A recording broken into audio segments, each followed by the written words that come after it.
Okay. Did you look me in the fucking eyes and just say to me that The Weeknd is the new Michael Jackson? Yes. We are not friends. I'm sorry, man. I'm gonna put that in the podcast somewhere. Fuck you, man. All right, we're back.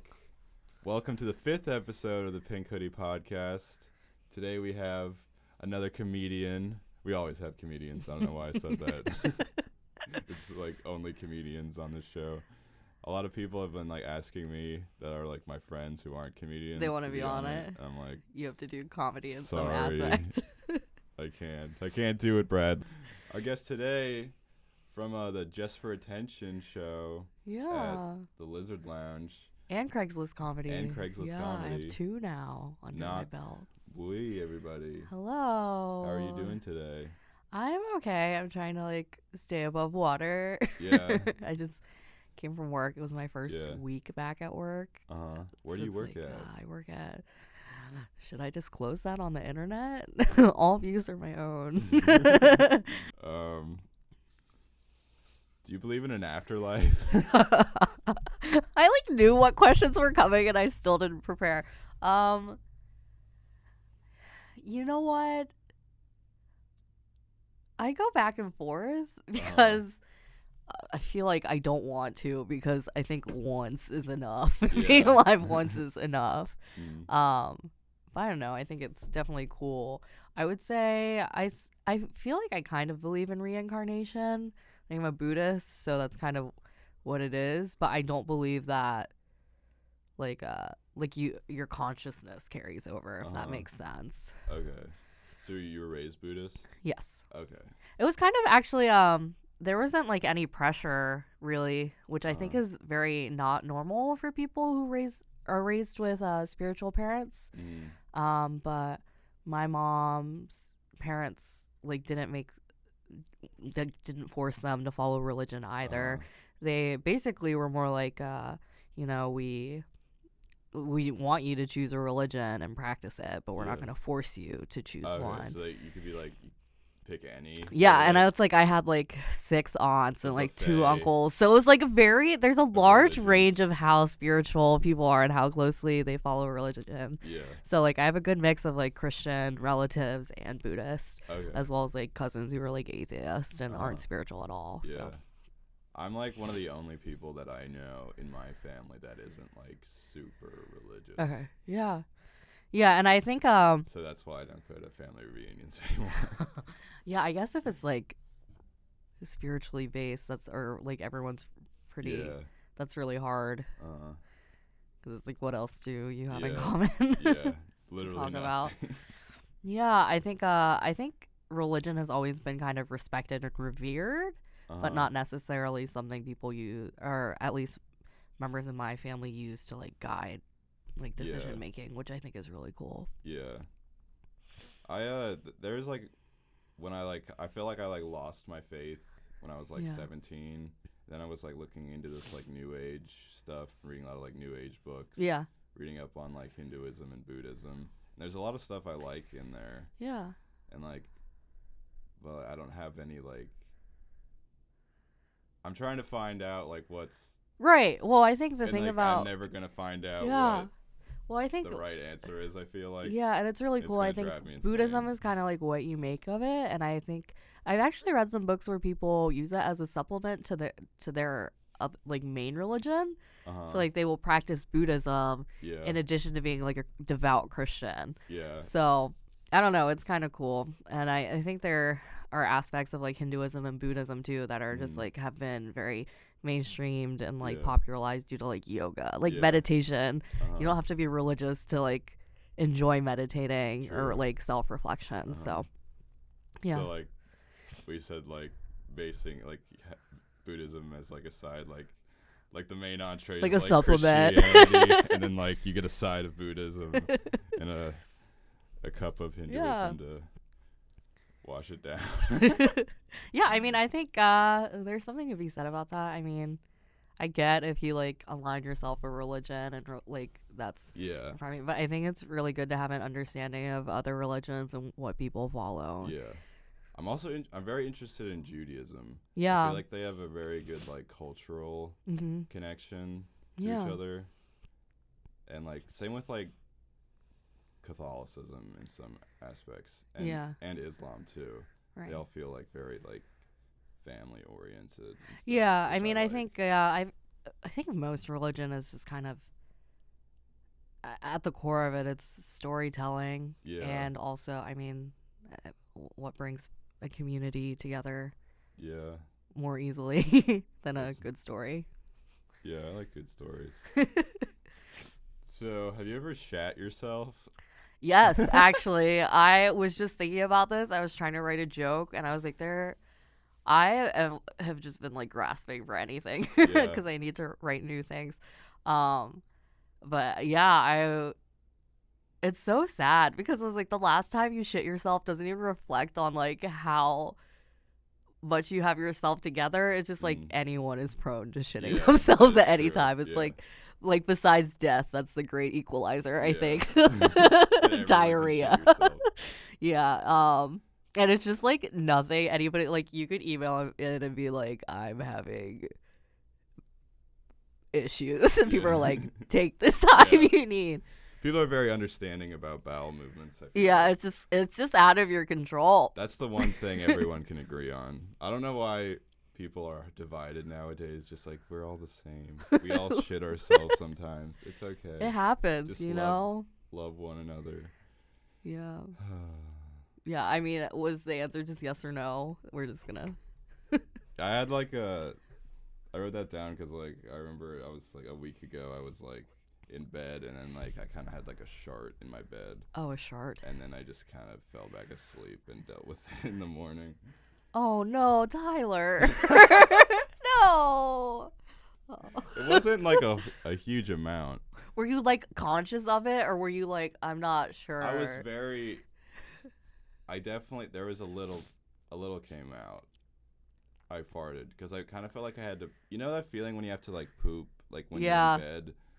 So then like you like fart to try to see like, oh, is it a shit? No, I usually will just get up. See, I'm like lazy. So then I had to fart and some of the poop came out and then the next morning. But I guess why test yourself if you were not That was a walk of shame I did in the morning from my bedroom to my toilet. I'm so sorry for you. Yeah.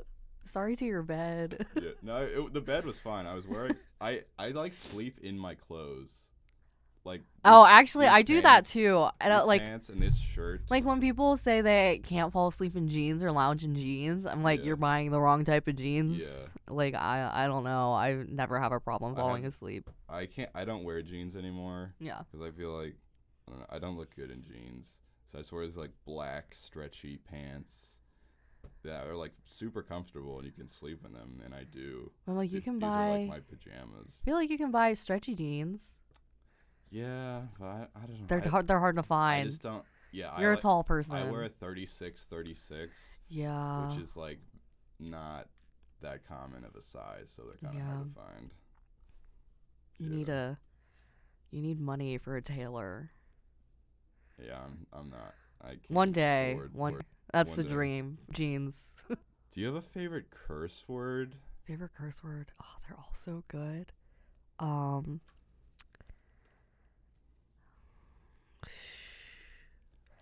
I think. Go ahead. I think bastard is an underrated one. Oh, bastard is a good one. Yeah.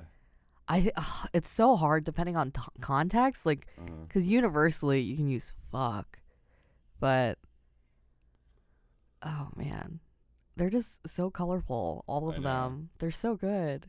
I probably use like fuck the most when I'm like if I injure myself, or if I'm like upset.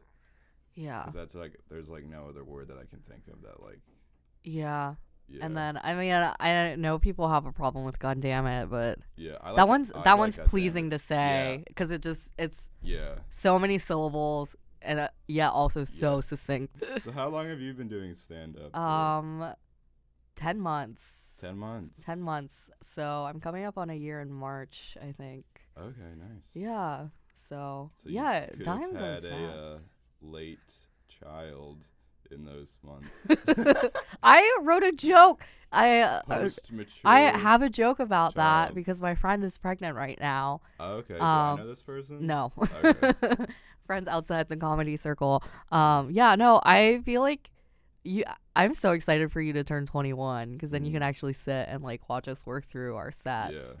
Yeah. Because I think sometimes you write so much better just listening to somebody else's, and it'll ping something else in your brain. You're like, oh, I could work my content this way. Yeah. But I have a joke about that, Mm-hmm. which I did a couple weeks ago.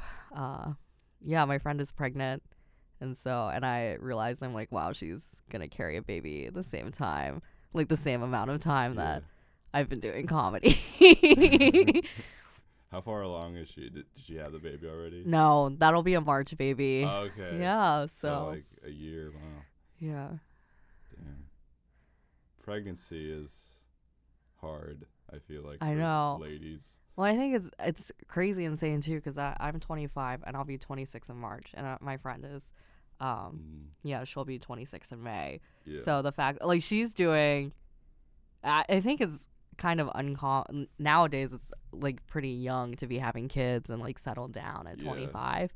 But like I remember when I was growing up, like all of my cousins were like pretty much settled down and having kids like out of college. Like at least they were gonna have kids before 30, and now I'm like nowhere near close. Yeah, I'm nowhere near close to having kids. I feel like. You're so young. Yeah, I'm like 12. Well, I feel you're not 12. I feel like most men also don't have kids until like their 30s. Yeah, I feel like a lot of like guys usually like marry someone like younger than them. Oh, for and sure. then they Yeah. have kids. Yeah. Like, my dad's 7 years older than my mom. Yeah. I feel like there has to be an average Yeah. age difference somewhere. Yeah. Like study on that. My girlfriend is actually 2 years older than me. Yeah. Which is different than. That is different. I feel like you're pretty mature for your age, baby. Thank you. I think I'm mature in some ways. In some but ways, other yeah. I'm just like. In terms of probably interacting with women, I feel like you're probably more mature than most your age. Okay. If that makes sense. Yeah. In terms of adulthood, I think. My cousin's rabbi said I was pretty personable. Yeah, I think that definitely counts for something. Yeah. I was raised really weird.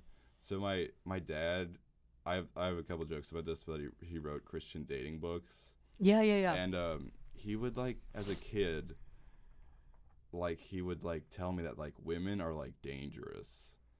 Oh, that's the trope always. But like I feel to like in a anything, certain extent, because like he was married and then got remarried, and then he said he wrote the books partially for me. I'm like, I didn't ask targeted for this. demographic, Tyler. PS4, not a fucking book, Christian dating book. And but yeah, and it was just like, yeah, I didn't like start dating until like later. Like I didn't date anyone in high school. I think it's so weird to see like young, like I've always thought it was weird, like growing up in middle school. Yeah. Like everyone is like as an adolescent, like you have hormones and stuff, like have crushes and stuff. But I always thought it was weird to like date.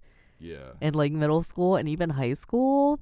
And like thinking back on it, like now my brother's in middle school, so I'm just like he's starting to talk to girls and all that, and I'm like, okay, I get it, like figure it out, flirt, whatever. But I'm like, I was like, there's nothing for you to gain from being in a relationship at 13. I was in like a brief 2-week relationship when I was like in 7th grade. Yeah, I mean, like, I guess it's cute and whatever, but, like, when kids are, like, heartbroken, I was like, I get it. It's hard. Yeah. But you're not even, like, a real human yet. Yeah. Like, you have no idea who you are, like, guaranteed. Like, I think it's just, your hormones kind of going for a roller coaster ride. Yeah. I remember, I was, dating this girl, Hannah. All we did was like text and like hug each other in the hallway, and that was our relationship. And nowadays I'm like, oh, that's what I do with my friends.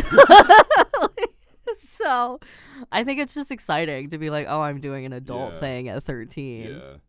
But, like, I feel like I don't think there's many people who have, like, gotten married to, like, their 6-year-old, your 6th grade crush. No. And also at that point, I'm always a little concerned too. Yeah. Like when you see those, they're like, we've known each other since grade school. And I'm like, you've never talked to anybody else? Yeah. I feel like that could work, though. Like, if, like, I remember my Yeah, I mean, I English guess if you're teacher, growing together. shout out to Mrs. Wolf. She was like, yeah, I've only dated my husband. I was like, Okay, I see that. So, like, yeah. I've definitely, like, sorry, I just lost my train of thought. I feel like I've met people who've, like never really dated until they went to college or left college and then gotten, like, one serious relationship, like, later in life. Yeah. And I feel like at that, like, it makes sense. Like, I don't judge people who are in one relationship with one person, I guess. Yeah. But it kind of feels weird to me when people are like, oh, I'm with my high school sweetheart. And, like they've never, or, like, when people move, like, go through everything together. But I guess it's also just because I'm the type of person where I feel like it would be strange for me to drop all for one. Yeah. Yeah, it would be a weird, like, just this thing. Yeah, and, just like, this, not yeah. seeing, like, Yeah, and I was Yeah. like not even saying like, oh, you should date other people Yeah. to confirm that person's the Yeah. one. Like, I guess when you know, you know. yeah. But I also think there's so much world to see where it doesn't hurt to, like, expand your horizons or kind of give thought. That's true. Consider your options. Yeah. Do you want any kids one day? Oh, yeah, for sure. I am also, like, I guess not in a rush or, Yeah. like, kind of holding myself to it, which I think is a weird thing to accept at this stage in my life because I'm kind of like, I guess I'm not in a time crunch. I'm not under the wire. I guess I have, like, a good 15 years technically with Yeah. medical science on my Yeah. side. But I'm also at the point where I feel like as a woman, you have to choose what you want to focus on, which is really hard. I just farted, sorry. Thank you for letting me know. As long as it wasn't a shart, I Continue. guess. I don't think it was You a don't have to shart. take care of I'll it. have to, after the podcast. Okay, well, if I start to smell something, we can take a break. Wait, go back to what you were saying about. Yeah, I think it's hard because as a woman, sometimes I feel like I have to choose or, like my friends are, like, settling down and, like, kind of, like, happy, and it's hard to think, like, oh, would I be happier if I were pursuing that or focusing on that Yeah. instead? Are you more career driven? I don't really know. Yeah, it's hard. I don't know. Like, I like what I'm doing at work, but I also, I mean, now that I do comedy, I really love that too. Are you So a drug dealer? Is that why you? no, I'm why you- no, I don't do drugs. That why you want to tell us? what I you're doing? am a CRM specialist. I got it. I got the information out of her. No. I don't even know what that is. CRM. It's a customer relationship management system specialist. Okay. Yeah, it's pretty dry work. Yeah. But it's, I mean, it's fulfilling. It's a good day job. I feel like it's, I went to school. It's not related to my degree, which is why I'm still figuring out, like, the whole career thing, I think. What did you major in? Chemical engineering. Wow. Yeah. So So you're smart. I like to think so, Yeah. or at least just really stubborn. So, yeah, I remember I was just really good at math and really good at science. And at the time I was like, oh, maybe I'll be a doctor, but I didn't want to do pre-med because I had already studied biology and was just like, I don't think that really, Yeah. like, it's interesting to me, but I was like, I don't know if I could do all pre-med and stuff like that. So I was like, maybe I'll do something more math-based. Okay. And I was like, oh, engineering's, like, good and it covers some pre-med Yeah. stuff. And then I got myself into a doozy. I was an idiot at 17. I think I literally typed in challenging majors because I was like, if it's not hard, it's not worth it. But I was like, Yeah. I don't know who I was trying to, like, mean, prove I'm in a myself to. communications major, and That's it's, like, important. The easiest thing ever. Sometimes It's important. I wish I had given myself permission to, like, pursue something Yeah. different. I was gonna be a business major because that's what my brother did. My brother's like a huge finance guy. Yeah. And I took accounting and economics. If you don't like numbers to begin with, yeah. Yeah. Yeah. I got a C. Credits transferred. There you go. Yeah. Communications is a good journey. I think it's severely underrated how much we need like liberal arts in the real world. Like it's the major that people choose when they don't know what to do with their lives. Communicating, that's a good skill. So tell me about the how you guys started the Just for Attention thing. Oh, Just for Attention with Jackie. Well, Jackie and Jared had started a showcase, and then Jared moved to LA. So I kind of stepped in and was like, "Oh, I'll help out. Like, I would love to like help run a show." I was so new at comic, anything I can get my hands on. Like, I want more experience.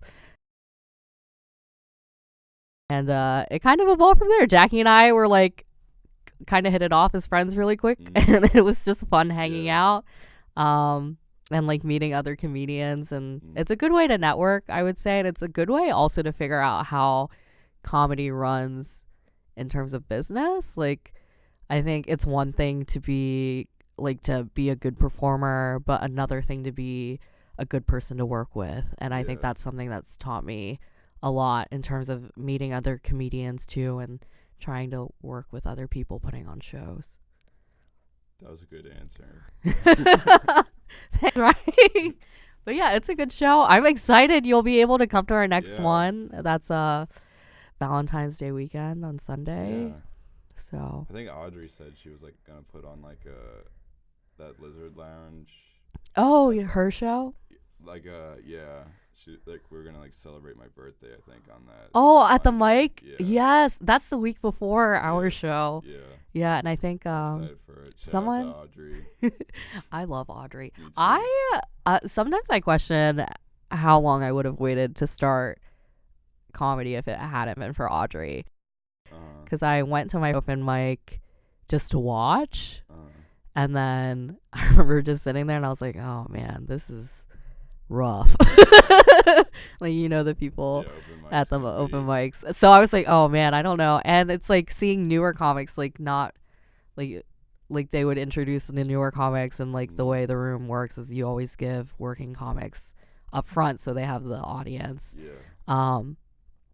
And they still have a crowd to work with. And I was like, I work a full-time job, so just like sitting it and realizing like, oh, as a new comic I might not get to go up until like 10:30 was like kind of hard. And I think I went once or twice, and Audrey like recognized, I walked out and she recognized that I had been sitting in the audience. And she was like, are you like thinking of going up? Are you a comic? And I was like, no, I was like considering it. And she was like, okay, well, next week sign up, like let me know if you come. So that was really endearing. I think we're lucky to have Chameleon. It's like one of the best rooms to work. Shout out to Audrey. I had a similar story. Like the first time I did stand up, I was 18 at the Lizard Lounge. I had to go up like first. I always had to go up first because I'm under 21. And me and my dad are walking out, and then like Audrey was like, hey, thanks for coming, like come back. And, like, I think she was really sweet. It's so great, I think, to have such an encouraging host, and she's been running this for like what, like 6-7 years. So I can't imagine, like I am like 10 months in, and sometimes I'm like, oh no, like I have to make my, I try never to leave because I know how hard it is to perform at the end of the night, especially when you're newer and not have people in the crowd. But it's rough. It's like an endurance sport to sit through an open mic. Open mics can be like really, really amazing, or like the worst thing you've ever seen. Oh my god. And I think like people are all, like want their friends. I think for like 6 months I didn't tell people I was doing comedy until I felt like I had consistent jokes, or like was like, okay, I know I'm funny, like in a way that's good to an audience now. But oh man, it is rough. And I think there's something, I sometimes think it's like a blessing and a curse that you're under 21. Because sometimes I think going up first, like you don't have, you can't gauge the energy of the room. So you just have to like go balls to the wall. Where I think sometimes when I'm like 8th or 9th, which is a good like spot in a like lineup of like 20 people. Yeah. Where it's like if the energy tanks, like it gets worse the closer it gets to your spot. And it's like all on like you to like set the tone Right. for like the night. And if I just eat dog shit, then it's like. But then if other people do good, then it's like way better for them because like the guy me right before them ate dog shit. No, I think it's hard. I like there are some nights where I'm like, if I go after someone who bombs, I'm like, oh man, I'm gonna have to like bring the room back up and also like make them. I'm excited to go like after someone who bombs because then I'm like, oh, if I suck. Yeah, I would say the expectations are like already low, but it's so hard to bring a room back up sometimes, especially depending on why they bombed. Yeah. Do you have a worst you ever bombed story? Oh man, I try not to think about the times I bomb. I think I don't know. I feel like anytime I'm not killing, I think I'm bombing. Yeah. So it's kind of like I always think it's worse in my head than it actually is when I listen back to a recording. Trying to think. Last Thursday, I was like on break and like I think there are some nights where I like convince myself to go to a mic and then I'm just in a bad headspace to begin with. And I noticed those are the nights. That room. That room. It was just like 45-year-old white women basically and then the rest were comedians. Well, it's hard when people I feel like that room is hard because it's not people coming out to enjoy comedy. Yeah, it's just like random. It's like it's us showing up to work. So it's like we already know each other's jokes. So it's like and it's hard. I never expect my friends to laugh at my jokes. But it's always great when you see strangers coming in because it's like, oh, they're here because they want to laugh. But then it's also when people are bringing in their friends. Their friends are like, I don't really want to be here, but I'm here for moral support. Yeah, I will usually don't invite people to open mics because like I feel like I don't know if I'm like on a show, I'll definitely invite them. But like, I don't like having. It's hard. Well, my like, friends working, like new jokes out. I just feel like and I'll say like if I have like a good set that's been going well, and it's like, or if like I've worked on parts and pieces and know it's gonna be a good set, like I'll like tell my friends. But I feel like it's always like a warning, and it's like if it's a room where you don't know, like what's nice with Chameleon is that. The more regular you are and also the better comic you are, if you need to go up earlier, you can usually swing it or request it, and it's taken into consideration. So it's like, all right, you can like shout out to the Chameleon for running their open. Yeah, honestly, like probably like the most accommodating mic that I could have ever asked to start at. All right, I think that's a good place to end. Shout out to the Chameleon. Shout out to Audrey Marsh. Yeah. Thank you to Ngoc for coming on. Thanks for having me. No problem. And come to our show in February. Yeah, what is that? February 16th, 8 p.m. at the Chameleon Club. Come to Ngoc's show then. Oh, the thing's about to shut off. Oh my God. All right, goodbye. Bye. The camera's about to die.